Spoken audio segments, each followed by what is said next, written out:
حدثنا إسماعيل بن أبي أويس قال حدثني مالك بن أنس عن أبي النضر مولى عمر بن عبيد الله أن أبا مرة مولى أم هانئ بنت أبي طالب أخبره أنه سمع أم هانئ بنت أبي طالب تقول: ذهبت إلى رسول الله صلى الله عليه وسلم عام الفتح فوجدته يغتسل وفاطمة ابنته تستره.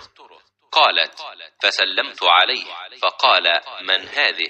فقلت: أنا أم هانئ بنت أبي طالب. فقال: مرحبا بأم هانئ. فلما فرغ من غسله قام فصلى 8 ركعات ملتحفا في ثوب واحد. فلما انصرف قلت: يا رسول الله، زعم ابن أمي أنه قاتل رجلا قد أجرته، فلان بن هبيرة. فقال رسول الله صلى الله عليه وسلم: قد أجرنا من أجرت يا أم هانئ. قالت أم هانئ: وذاك ضحى.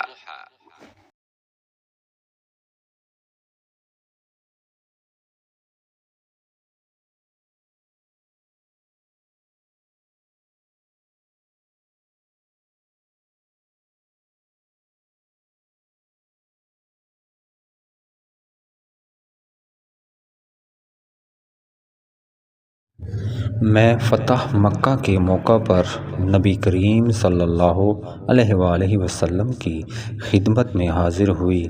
میں نے دیکھا کہ آپ غسل کر رہے ہیں اور آپ کی صاحبزادی فاطمہ رضی اللہ عنہا پردہ کیے ہوئے ہیں۔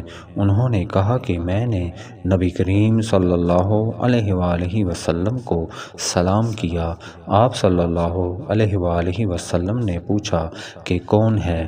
میں نے بتلایا کہ ام ہانی بنت ابی طالب ہوں۔ آپ صلی اللہ علیہ وآلہ وسلم نے فرمایا: اچھی آئی ہو ام ہانی۔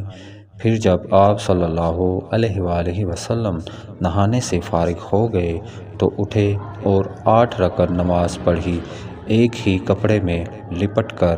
جب آپ صلی اللہ علیہ وآلہ وسلم نماز پڑھ چکے تو میں نے عرض کی کہ یا رسول اللہ صلی اللہ علیہ وآلہ وسلم، میری ماں کے بیٹے علی بن ابی طالب کا دعویٰ ہے کہ وہ ایک شخص کو ضرور قتل کرے گا، حالانکہ میں نے اسے پناہ دے رکھی ہے۔